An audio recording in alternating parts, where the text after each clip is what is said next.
The road goes ever on and on, down from the door where it began. Tolkien always referred to himself as a composer of words. Who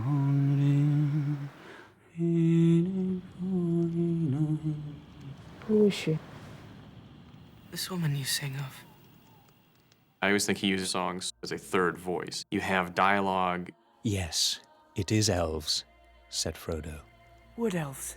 You have a narrator. The singing drew nearer. And you have these songs that sort of give you another window into that world.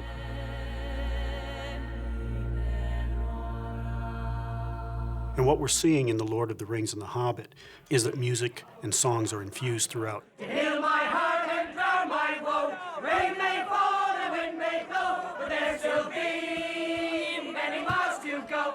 So this time round, when we were doing The Hobbit, Philippa, friend, and I just said, well, maybe because it is a little bit more of a, children's story, maybe we can get some more songs in from the book. The road goes ever on and on, down from the door where Until our next meeting.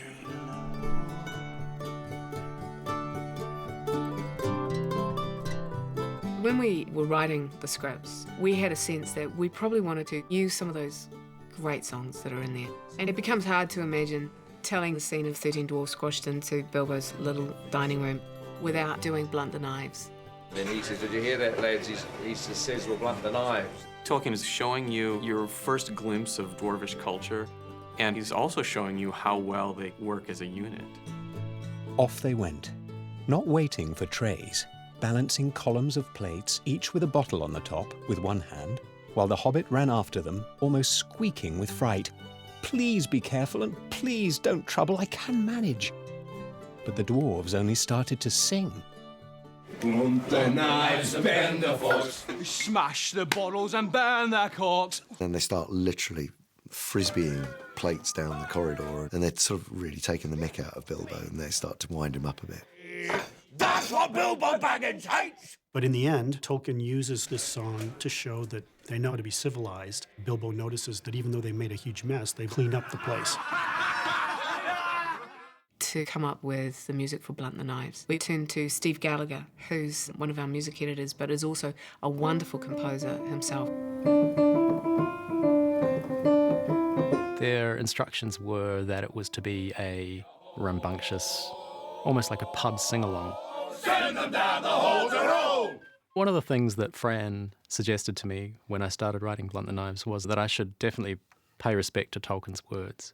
She said, try rearranging some of them if you find them hard to scan or hard to place beats on. Blunt the knives and bend the forks, smash the bottles, burn the corks.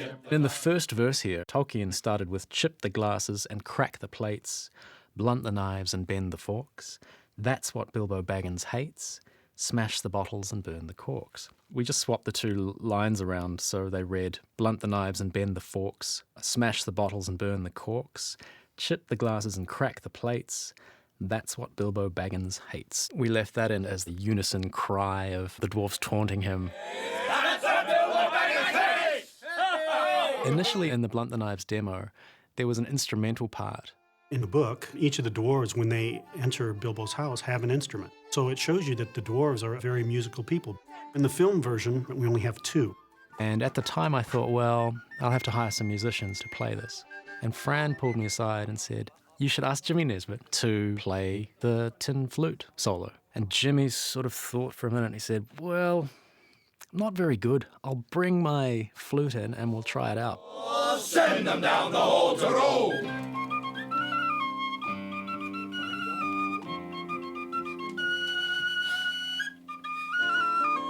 He just pulled it out of the bag. My jaw dropped open and went, fantastic, you're hired. I didn't know I was going to play the tin whistle, and that's still in there. So that was exciting. One of the challenges was making the sounds of Dwalin's fiddle. It's like a little dwarf ukulele. Yeah, it's something that he could carry in his pack. Does it work? No. Can you give us a tune? And I couldn't play anyway. So I sort of did some research into Nordic music and the sounds of the hardang, which is like a medieval violin. And it has a lower tuning than your standard concert violin. I couldn't find any of these instruments in New Zealand, but I decided that to make the fiddle sound, it would be nice to sort of combine some elements of two instruments. So we had a bowed banjo and this quite low-tuned violin. And we layered that up with the bowed banjo, and that's what you hear in the film.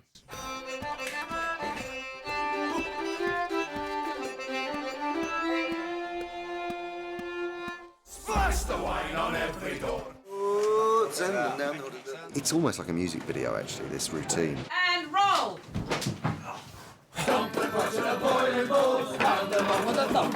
I guess I can just mark this off as I've been in a semi-musical and then call it a day. One thing that Peter and Fran asked for was that the song was supported by the dwarves making rhythms and incorporating these sounds and the rhythm of these sounds into the piece. And so we went into the Foley room and we had 4 of us standing there, stomping away, trying to lock everything in time to that rhythm, whether it was a plate ting or a cutlery hit. A lot of fun actually, just trying to make the sound effects really meld into that music. That's what Bilbo Baggins is!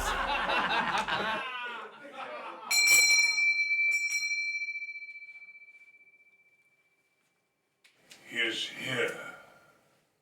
And then Thorin shows up and the mood changes. So the filmmakers really use these songs to introduce character as well as culture. And suddenly, first one and then another began to sing as they played, deep-throated singing of the dwarves in the deep places of their ancient homes. I always believed that it would be a song that had been passed on generation after generation so that you didn't forget what happened there.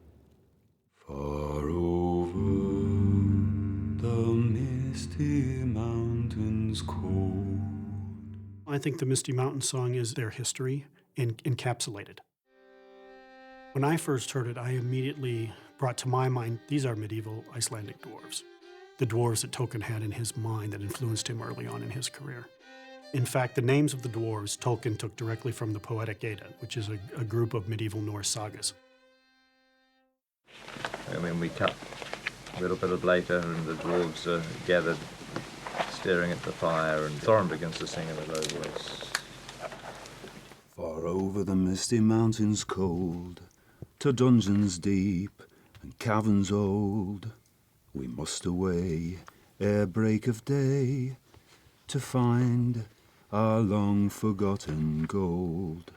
In The Hobbit, we were shooting the movie a long time before Howard Shore worked on the score, and we needed the actors on set to be able to sing these songs. And so we turned to Plan 9, a wonderful group of musicians here in New Zealand, and we've often turned to Plan 9 to provide practical music that we need on set. If we have a party scene and we need dancing, or we need singing in a pub, But the only true for the brave and true come from the Green Dragon. and they came up with the Misty Mountains tune. We knew that the dwarven culture was one that they were great singers, you know. Something that everybody in the culture would do. I can imagine the Misty Mountain song being sort of sung in a cavern. You know, they're miners, and that song being sung in a large space would be beautiful. So it needed to have that simple shape. Quite a simple folk song, you know, like with sort of 3 or 4 chords. So we had a few different versions of that. How many demos did we give of Misty Mountain? 6 or 8. I think we did 8. Far over the misty mountains cold. To dungeons deep and caverns old. There was one that goes, far over the misty mountains cold, where caverns deep and canyons old. We must away ere break of day to find our long forgotten gold. We didn't know which one they No. would want. It's really interesting. You sort of send them off and you go, The pines were roaring on the high.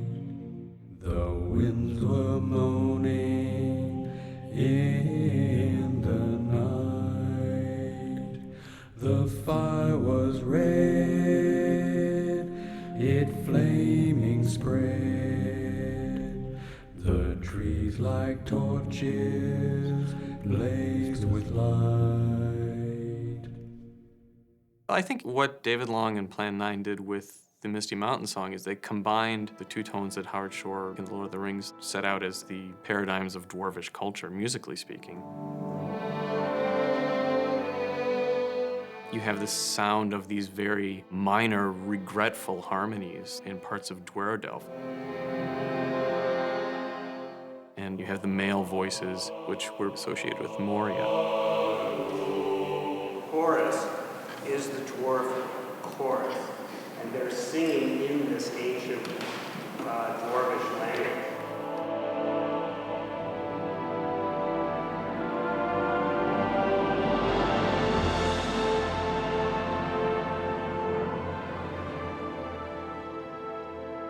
Combining those two tones is largely what results in the Misty Mountain song. You have a very minor moded tune with male voices.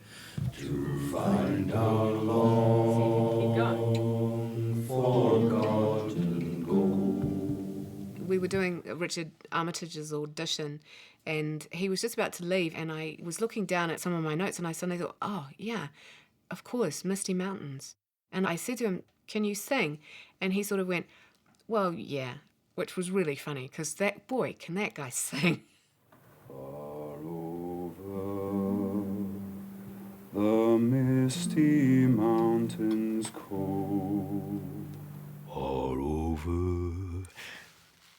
Wow, it comes out of nowhere. It's just, what a beautiful voice. I hate him. There is something religious about the sound, but it needed to be right from the gut, right from the core. Not too much of a performance. It's very personal how these voices are blending. Far over the misty mountains cold, to dungeons deep and caverns old. It turns out that as an ensemble we have a beautiful kind of resonant choir within. Ere break of day, to find our long forgotten gold. So is everyone good to shoot? Yes. Yeah. Good. Towards the end of the song, I think it's good if Richard turns around and really connects with you guys, and then just as the song reaches its finale, you know, in the last verse or something, you can start to look up at Richard, and that might draw the last couple of you to your feet. All right, well, let's give it a go, eh? Shoot. Yeah. Set. And playback. The pines were roaring on the height. You really did feel a coming together feeling and while we were shooting that scene. It really sums up the atmosphere of what's about to happen and where we're going to go on our journey. The trees like torches blazed with light. And then I guess it made sense that that song would become the theme of their quest.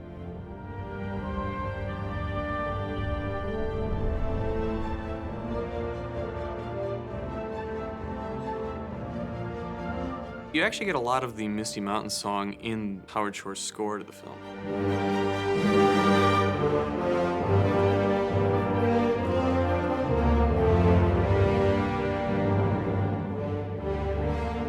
And I like the fact that the score shows you these variations on that theme and gives you the sense that maybe what we hear in Bag End isn't the only way this song is ever sung. Far over the misty mountains cold, to dungeons deep and caverns old.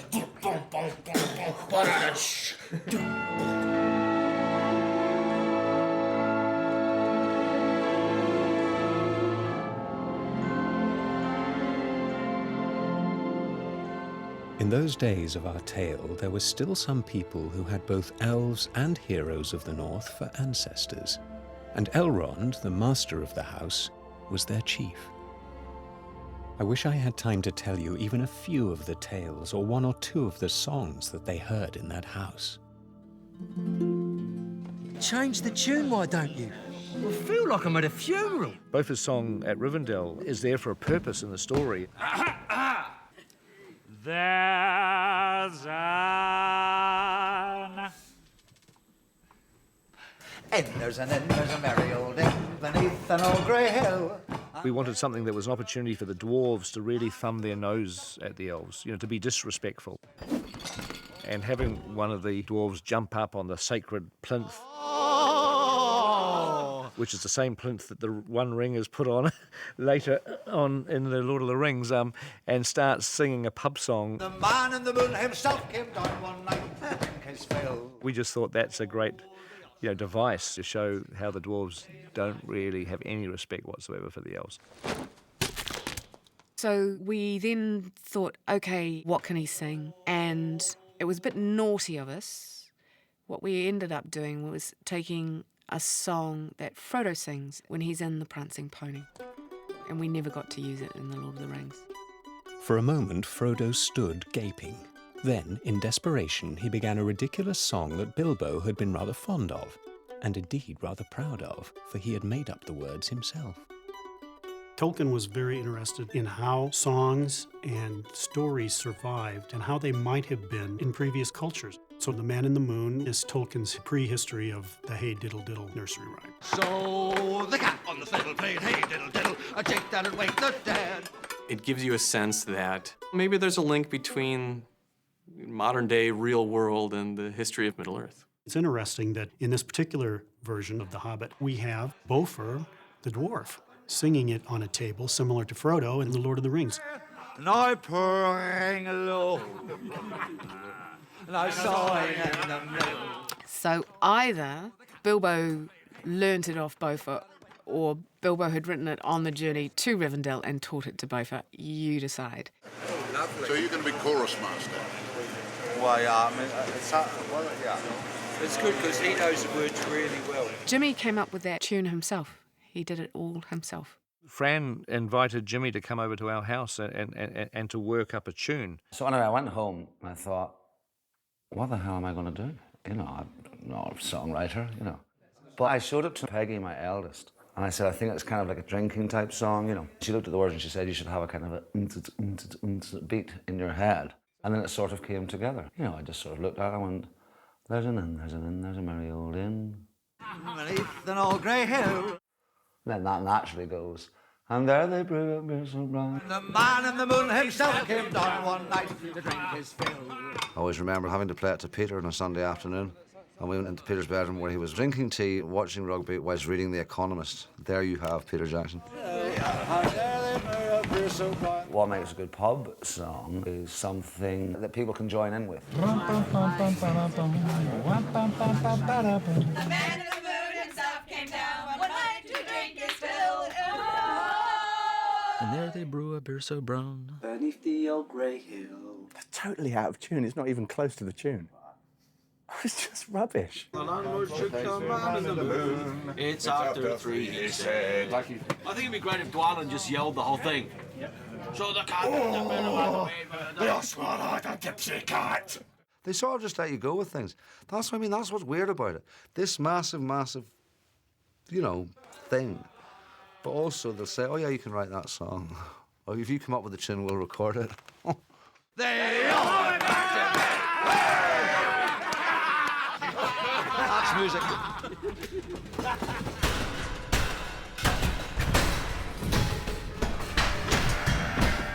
I think the fact that the villains have a song too says something about the pervasiveness of music in Middle-earth. The goblins began to sing, or croak, keeping time with the flap of their flat feet on the stone and shaking their prisoners as well.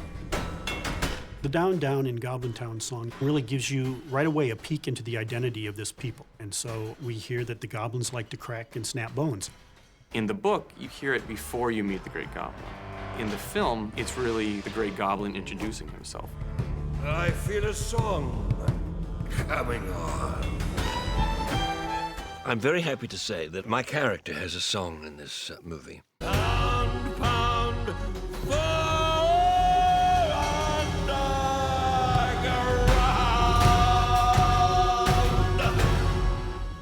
catchy, isn't it? It's one of my own compositions.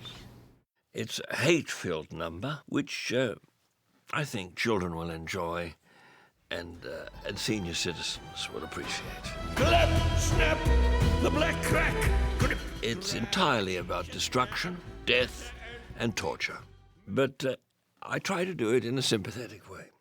Down, down to Goblin-town.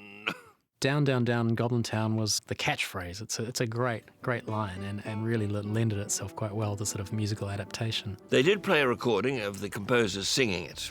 Clap, snap, the black crack, grip, grab, pinch and nab. He sort of looked at it and listened to it, and then he looked up and he said, oh, this is all wrong. My character is tone deaf, and so I had to do what is an extremely difficult thing for a person like me who sings beautifully.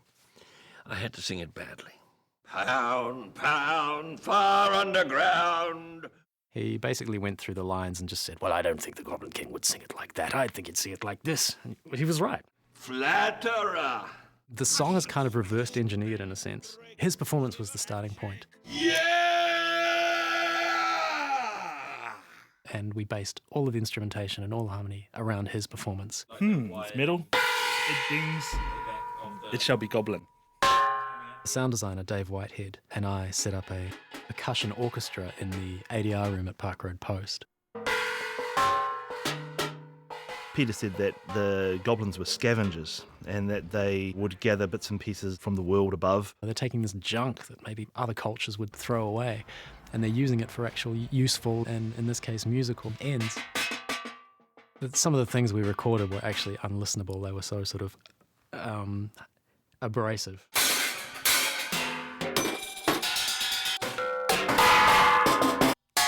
So I do think you have to become a goblin to make goblin sounds. That's mine.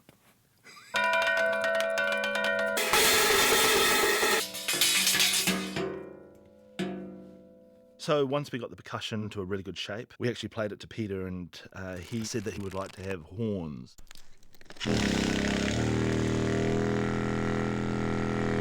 Dave Whitehead has made some amazing horns made from a combination of different things. So we have a modified didgeridoo, modified with the classic rubber glove and children's noise maker.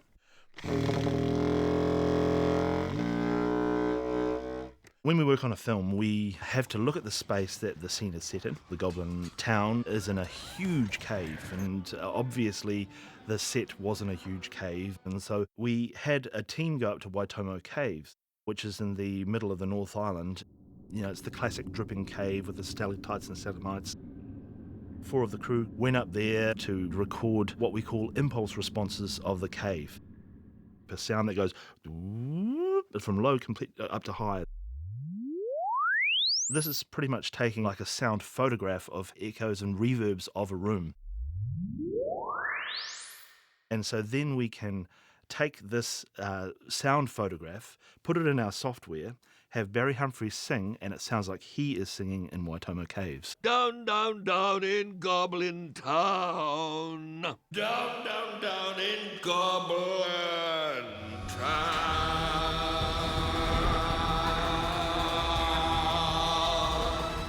I'm convinced that the song will be a huge hit.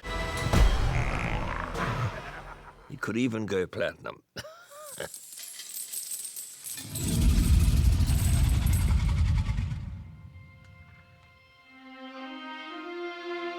We weren't sure there was going to be an end song. We were pretty rushed. Initially, we wondered about reprising the dwarves singing Misty Mountains, and we did. We tried it. Far over the misty mountains cold. It was way too slow. And then we were thinking about, well, maybe someone else could sing it.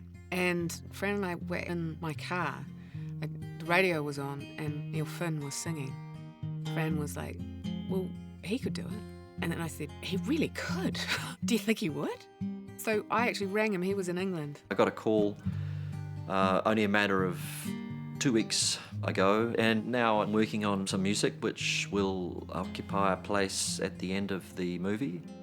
Far over the misty mountains cold, My brief was a reprise of the Misty Mountain. I just explored the melody as much as I could and tried to find my own voice for it. I brought it up in key a little. To find our long forgotten gold. Neil Finn was incredible. He understood the flavour and the feel of what we were going for. But he needed to make it his own. It couldn't just be a reprise of the Dwarfs' Misty Mountains. So he came up with the lyrics, and we loved them. I think the lyrics ended up being quite specifically about that moment in the story where they're perched on the rock, looking with some hope towards their ancient homeland. Our home was long ago when lanterns burned, but every day our hearts have yearned. The first sign of the dwarven influence was drums turning up. It'd be good to put some drums into the chorus. Yep. Up on the stony hill meet again. The addition of big manly percussion that would give a certain rousing dwarvish quality to it.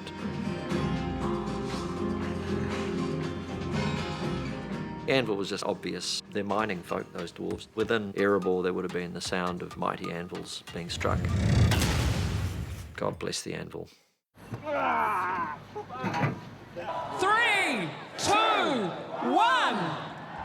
We're delighted to be asked to play the song in front of the assembled throng in Wellington for the premiere.